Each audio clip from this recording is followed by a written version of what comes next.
We're back with another study session of the Gentle Tarot. Today we looked at the Cup suit, so let me share with you what we talked about in class today. So first, as usual, we checked in with everybody. Everybody could share any relevant cards that came up for them throughout the week.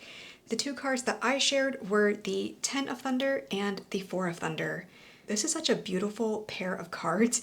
I think these are the most sibling-like cards in the entire deck. I had a really restful 4-day weekend last weekend, and I thought I was going to be ready to get back on the grindstone and do all the cool things, the fun things, and just have so much energy and motivation.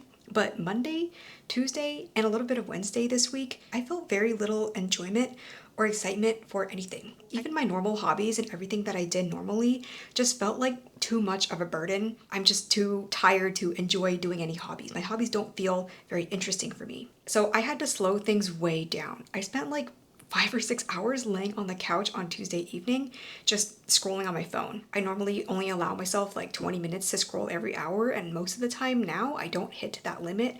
But on Tuesday, I just canceled that timer and I just was on my phone for many hours, just letting my brain not think about anything. Maybe that was burnout. All the appointments and life obligations that I have been keeping up with the past month or a couple months or even 3 months, they've kind of been catching up to me. So it's okay that I needed a few days to completely pull out all the stops and just let myself really rot, really potato, do absolutely nothing. It was not a fun time, but it was necessary to give manager Sarah a day off, a few days off really, and give employees Sarah a few days off. You know, there's no pressure to be productive, no pressure to enjoy hobbies, but we're just going to do bare minimum to just survive. The Ten of Thunder here can signify reaching rock bottom.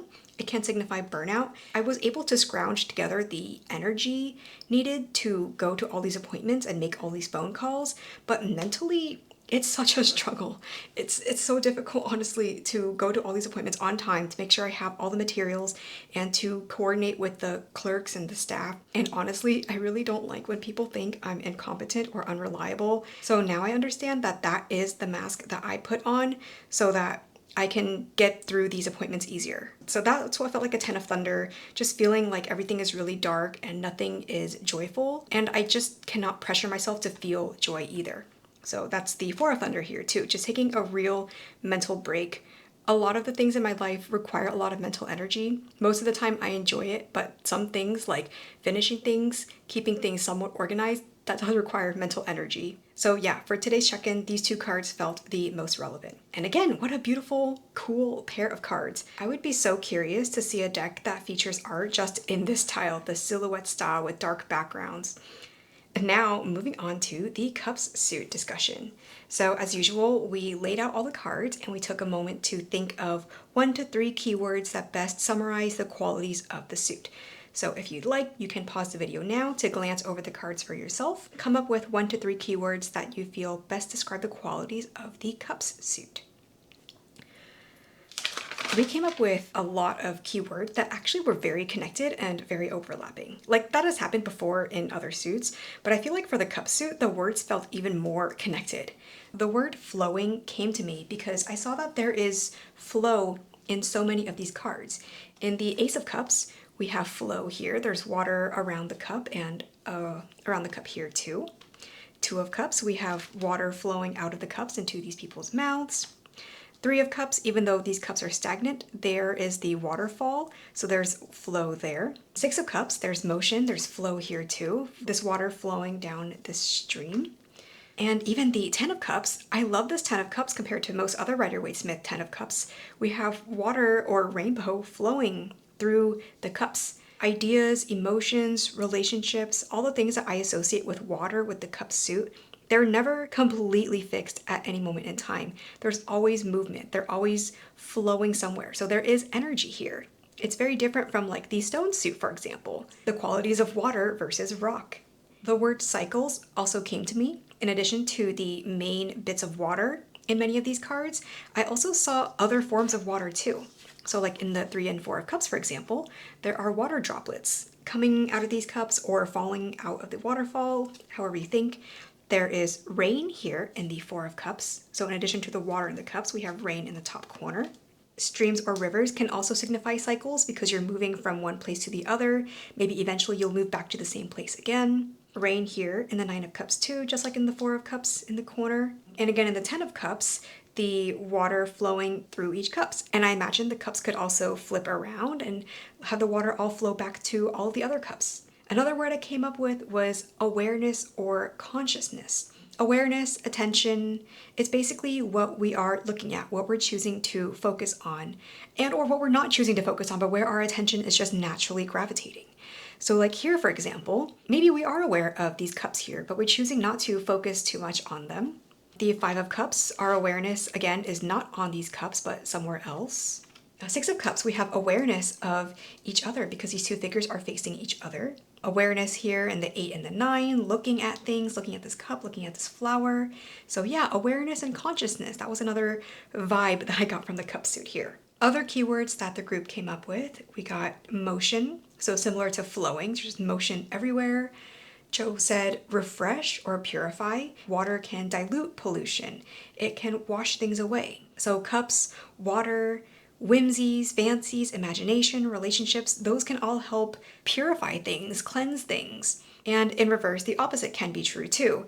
Unhealthy relationships, unhealthy ideas or imaginations, they might color our world in different ways. Joe also came up with this word tender. I really like that word. We discussed how tender isn't an emotion, but it's more like an adjective to describe emotions or actions. To be tender is a conscious choice. So we can be joyful. We can experience joy while being tender. We can be angry or feel disappointment while being tender.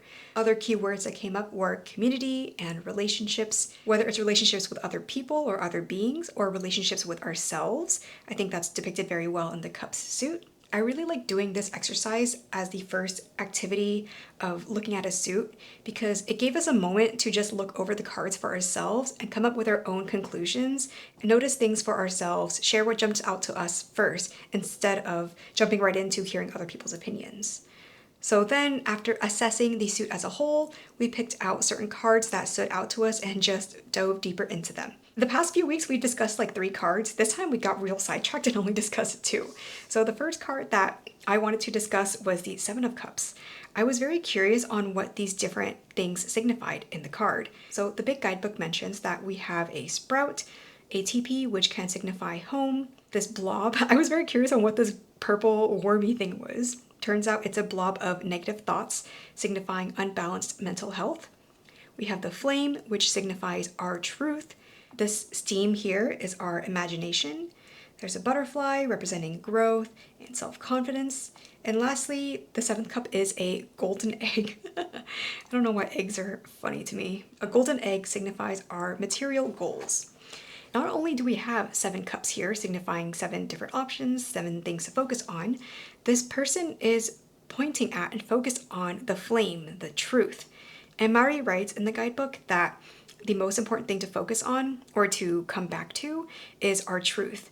When we are aligned with our truth, our values, all the other things will fall into alignment. And we went on a really funny tangent because Christine shared this random like biblical story about, I guess, some angels delivering animals on a sheet to a human. And I don't know the full context of that because I wasn't raised Christian, but the image that Joe shared was really funny and we were just laughing at these like animals on a sheet. But my spin on that story is that maybe it's a bit egotistical to think that God delivered these animals to us for us to take care of. Like, what if the animals were just there and it's humans who think, oh, these animals are for me? Like, no, these animals are just existing, minding their own business. So same idea with the typical Rider-Waite-Smith 7 of Cups. Usually you see someone with like beholding a bunch of options. Those options don't mean that you have to take all of them. The options also don't mean that you have to choose. What if the options are just there? They're not even meant to be options. Those things, those ideas are just there. Usually people write that the 7 of Cups means you have to make a choice, but I think one way of looking at it could be these things are just existing. You don't need to do anything about it. Maybe the choice that you need to make is to not make a choice, to acknowledge that there are options. So that's one take on the Seven of Cups. And again, I do like how in this card, Mari chose to focus on the flame here. It's even reflected in this person's hand and face. The most important choice to make is to choose to realign with your values. So that's the Seven of Cups discussion. Another card we discussed a lot was the Six of Cups. So in this card, we see two figures that look almost like mirrors of each other, although upon closer look, one has a braid and one has their hair down. They are throwing petals into the sky, and the petals are falling down into the stream, which has motion in it. And there's birds, there's cups, there's a rainbow, there's a pretty scenery here. This Six of Cups differs from most other Rider-Waite-Smith tarot, where they usually show someone like being in tune with their inner child, or having childhood nostalgia, or doing something related to children. I get a bit tired of those Six of Cups sometimes because the idea of inner child doesn't apply to every reading or every situation. So if a card is depicting like child stuff, sometimes I'm like, I don't know what to do with this. It doesn't really apply. It's such a narrow interpretation of what the Six of Cups can mean. So in this Six of Cups, yeah, you could read this card as showing compassion for your inner child, but Mari writes in the guidebook that this could also be an ancestor or someone else. And I love that expansion on the Six of Cups. The Six of Cups can signify just compassion or solidarity in general, not just only for your inner child. There's also vibes of joy here, and I like the comparison or the sequentialness of the Five of Cups leading to the Six of Cups. After things get shaken up and all topsy-turvy from the Five, we move to the Six, where things are in alignment again, or realignment. They may not be the same as before, like in the Four, but they're in new alignment. This Six of Cups helped me conceptualize the six number concept so much better than so many other decks. So 5, shake up, topsy-turvy, 6, realignment. And I want to share the other sixes in the deck as well. I think this Six of Cups has so much in common with these other sixes here. So Six of Thunder, Six of Wands, and Six of Stones. Six of Thunder, Six of Wands, we have movement, just like how in the stream we have movement here. We also have openness, these figures having their very open poses. Open pose here in the Thunder, open pose here in the Wands. It's very interesting that this Six of Stones is visually so different from these other 3 cards. Let me pull out the fives of each suit as well. Five of Cups, emotions, feelings, ideas, imagination, relationships, all that is topsy-turvy. Six of Cups, we're feeling realigned. There is joy here. Maybe not as much joy, like long-term giant joy, like in the 10 of Cups or the 9 of Cups, but there is little parts of joy here. Little parts of us feeling realigned with our relationships or feelings. Five of Thunder. Last week I mentioned how this was a difficult card for me to understand. This card can mean like your goals, your ideas not aligning with what you actually want or what you're actually capable of. So in the Six of Thunder, we have movement, moving away from those things, moving away from the things that aren't working for you. So shake up, topsy-turvy of thoughts, and movement and realignment of thought and goals and ideas. Five of Wands, these two bears communicating as they're about to fight, or hopefully to prevent an actual physical fight. Topsy-turvy energy, clashes of energy. And then Six of Wands, all the energy is realigned. We've gotten through the conflict or gotten over the conflict, and now our energy is uninhibited again with the Six of Wands. And lastly, the Five of Stones, resources, things are all misaligned. The Six of Stones then can mean redistribution. We're redistributing our resources, our things to where they are needed more, needed most. So yeah, words like redistribution, realignment, reallocation, those all came up for the sixes. And then let's talk about the court cards as usual. So here are the court cards of the Cup suit. Seed of Cups, Root of Cups, Flower of Cups, and the Harvest of Cups.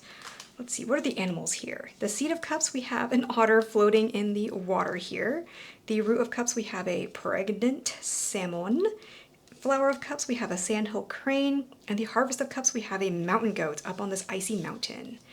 I have a new camera, so let me zoom in with my fancy camera here. Ooh, so beautiful. Okay, our court card discussion unfortunately was not as in-depth as previous ones because we spent so much time on the other cards, but we still got some good bits in here. So the card that I wanted to discuss first was the Flower of Cups. This Flower of Cups, or Queen of Cups, seems really mysterious. It's almost giving me like High Priestess vibes. It just looks so mysterious, and I just didn't know what to make of this card. So the bird here is a sandhill crane, which is not listed in the guidebook, at least in the first edition, but it is described more in the bigger guidebook. In comparison to the other court cards where we see like the full body or like a wider frame, the sandhill crane is up close and personal. And I joke, like, can you imagine if your therapist actually sat like this close to you and was peering at you like, yes, tell me more.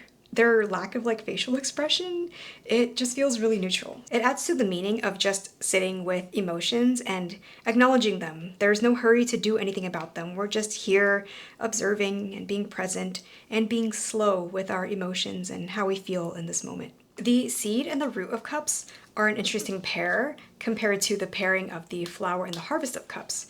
These two actually remind me of the Spacious Tarot, seed and root, or the page and knight of cups. So I've pulled them out here. This is the Spacious Tarot. So the page of cups in both of these cards is on top of the water. It can signify being lighthearted, things just not being that deep. You don't have to make things that deep. You could just explore things very lightly. And the next one, the root of cups, or the knight or the explorer of cups, this fish is in the water. In the root of cups, the salmon is on the floor. Actually, I think the salmon is like laying more eggs. And the explorer of cups in the Spacious Tarot, this fish is exploring closer to the bottom. So that's some symbolism there, being on top of the water versus going deeper. And in contrast, the flower and the harvest of cups are way above the water. They're not in the water, at least as it appears here. So the flower of cups being a tall bird, maybe it signifies like looking at things from above, having the bigger picture view. And similarly with the harvest of cups, this mountain goat being in the mountain, on the mountain, looking at things from above as well. So yeah, interesting comparison there, on or in the water versus way above or out of the water. And last thing I'll share here is the harvest of cups is on ice. So it's pretty incredible that this mountain goat is able to navigate this ice without falling and slipping and cracking its head open. It's pretty incredible how animals have adapted to so many different environments, and there's so many varieties of animals out there. So this mountain goat is precise. It's very sure-footed. It's very careful and delicate with where it places its feet and how it navigates around the mountain. I think that's a really beautiful analogy for the harvest of cups or the king of cups. We are aware of the sensitivities, the fragilities of our emotions, our relationships, and we take a lot of care to make sure that we're stepping in the right ways, that we are navigating around these with care, with tenderness. All right, back to the wider view, right? So that was our cup suit discussion. And then before wrapping up, I want to share some activity ideas that Joe shared with the chat for the next week. One activity idea is to intentionally pull a few cards out of your deck that represent themes or focuses in your life right now. So for example, let me pull out 10 of Thunder and the 4 of Thunder, and then shuffle the remaining deck and draw a card to pair with each one you chose. This can be insight on how to move forward or how to relate to this theme. So for example, the 10 of Thunder applies to me. The random card is the Devil. Ooh, so themes of indulgence here relating to burnout, mental fortitude. And then related to the 4 of Thunder, we've got this random card being the Hanging Woman. Oh, so how can I just completely let go of things? How can I surrender to other things? Wow, beautiful, quick readings here. So yeah, that's one activity, pull cards intentionally and then add another card randomly. And the other activity idea she shared is to create affirmations using cards as inspiration. I'll just come up with one on the fly right now. The 3 of Thunder. Oh yeah, this is more like it. There's this kind of jokey, kind of not saying that I came up with. The saying goes, it's all part of the experience. When something goes awry, like for example, when we go to a theme park and the lines are longer than expected, or when we have to drive somewhere and parking takes longer than expected, I just shrug and I say, it's all a part of the experience. When you go to a theme park, you kind of expect there to be long lines. It would be weird if a theme park did not have long lines. When we live in California and we go places, it's kind of expected that we're gonna have to look for parking for a while in some parts of California. That's just how it is. That just comes with the territory. So yeah, that's my favorite affirmation for the 3 of Thunder. It's all part of the experience. And that concludes another video, another deck study session with the Gentle Tarot. Since we're done with the suits, I imagine the next few weeks we will be looking at the major arcana and doing other activities. All right, well, that's all I got for today. Thanks for watching. Bye.